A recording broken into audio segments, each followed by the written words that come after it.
This is an unboxing video of a book that I've received, so I'm just going to open it and see what is this. I know roughly what is it, but let's open and see. Okay, I've now opened the sellotape and look, a book which is pink. What is this? Cambridge. This is a spiral bound binding, spiral binding.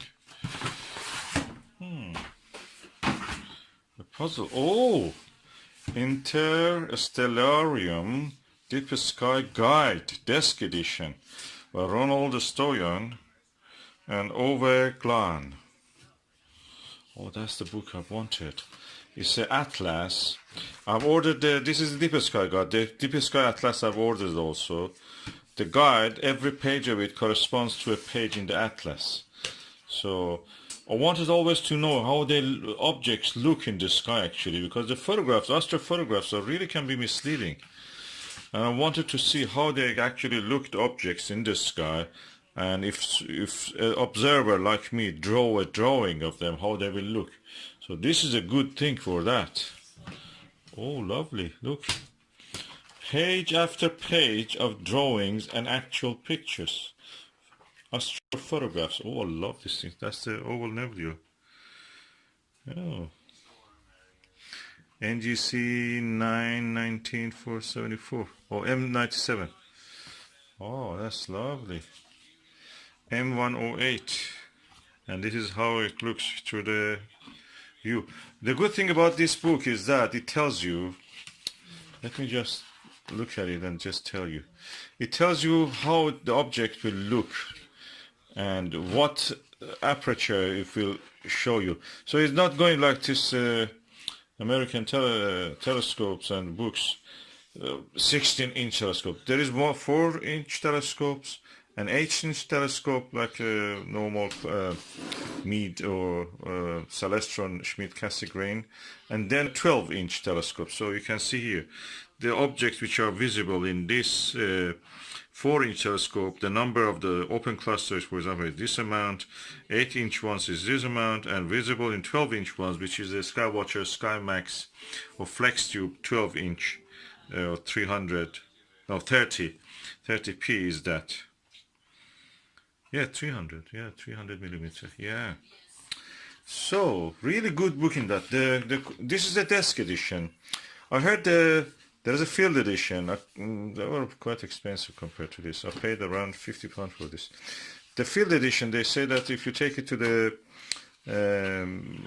somewhere that outdoors and it gets dew covered or gets wet, when you bring it home, just wipe it, it goes dry again. It's kind of plasticky material. But anyway, I'm not going to take these books out. Practically in the dark, what's the point of having a book? You cannot really use a book in the dark. And most of these pictures have red colors in them. If you use a torch, red torch, for dark adaptation, you don't want to use other colors. You practically will not see anything. Red on red, nothing will be visible. So desk edition looks a good choice in this sense, unless I'm totally wrong. And look at that. Oh, I wanted this horsehead nebula. Oh, that's the way it looks. That's the way it should be seen in the... Oh, I can see more than this actually in my telescope. This is Alnilam or Zeta Orionis. And I saw this part which is barely visible. This is brighter than all of these other parts. And the nebula around it is completely visible. But this one is very tricky. You can see a lot of things, but like this nebulosity. But the dark patch with my 8-inch, I have to find a very dark place. Probably I can see it. I use a nebula filter and UHC filter or ultra black, Orion ultra black. I can see hints of this nebula, and probably I've seen this, but I'm not sure that it is there yet. So that would be nice. Oh, Orion Nebula and Trapezium. Oh, this is lovely. Oh, I would. This book paid for itself, but just these 2 pages. Oh, I love that. I don't like these astrophotos that are overexposed. They don't show you the real thing. This is the real thing you will see in the telescope. This is the real thing. This is the real deal.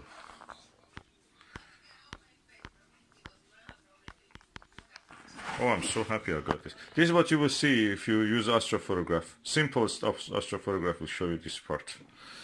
And this one you only see it visually. In photographs you don't see this part. Rarely you can see it. I've done a few things and you can see this part. But usually it gets overexposed. And this is overexposed image that you see in the astrophotographs. Of course this is a negative. Positive one will show background is black and the rest of it is colorful. So in a sense, having the visual sketch made by somebody who observed at the telescope and is written what telescope they have used. 14-inch telescope here they have used 200 times magnification. Oh, I love this book. That page for it made my... Oh, Rosetta! That's the way you see Rosetta Nebula. Oh, I was playing with the photograph of the Rosetta today, just modifying with the software. Man, look at this. This is there.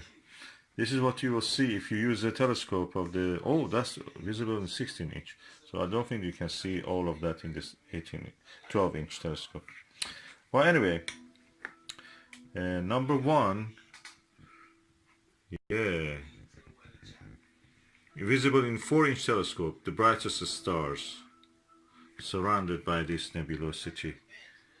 And Rosetta Nebula also will be visible. Yeah, you can see hint of it. Ring of faint nebulosity. So, that's the must-have for any astronomer. I was thinking about getting the oranometry. I have the Sky Atlas 2000. I have it. I don't need that more than that. I mean, I have also Cambridge's Pocket Atlas, or many other atlases, little atlases. But this is something else. Also, the atlas stuff, this comes to me, and I will show you that one when it arrives. But those books are not made by the people who actually observe the thing. This is by observers. These two guys are observers. These are their own drawings. These are their own astrophotographs. This is the thing you actually see in the sky. It's not some overexposed or used a lot of expensive gizmos to just show something. People are not competing now. This is another new snobbery. But how more expensive equipment you have to can take a picture. Of course, if you're a photographer, you sell it, that's another issue. But just amateurs, I think it's getting out of hand. For me, these kind of simple things are good. Just showing how it looks under a book. So, the book is amazing. Full of data, full of lovely things. Look at this, how it is in astrophoto. How you actually see. This is with a... Is it 7? Oh, it's visible in the 4-inch telescope. You can see this in the 4-inch telescope. That's nice. But this drawing was made with a bigger telescope. Or what? I don't know what the UG means here. I have to look in the index anyway. Or you can buy the book and see it for yourself. And it ends with a beautiful catalog. All the NGC catalog is here. New General Catalog.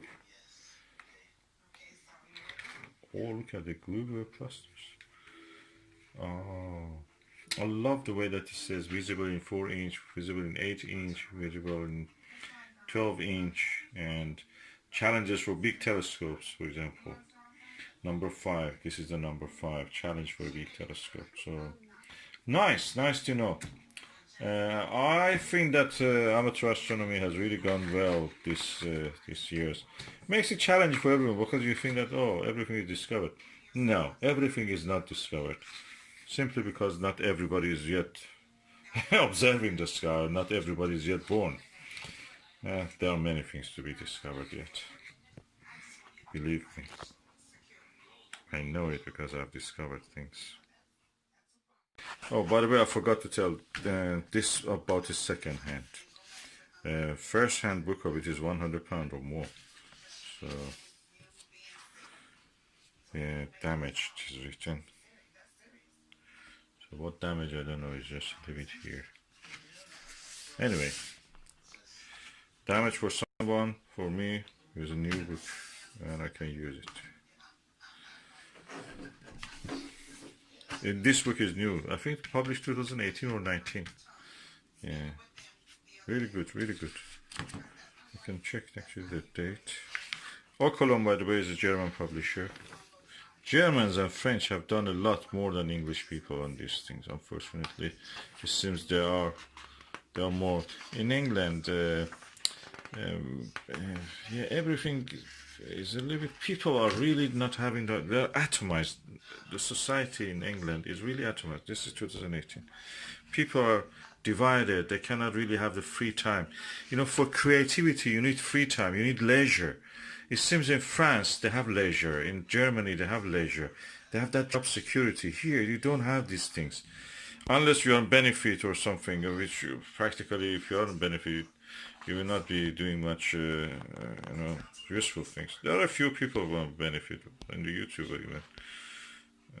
I don't want to tell Rickman Man and others probably. I don't know Vivi in the allotment, what Vivi did next.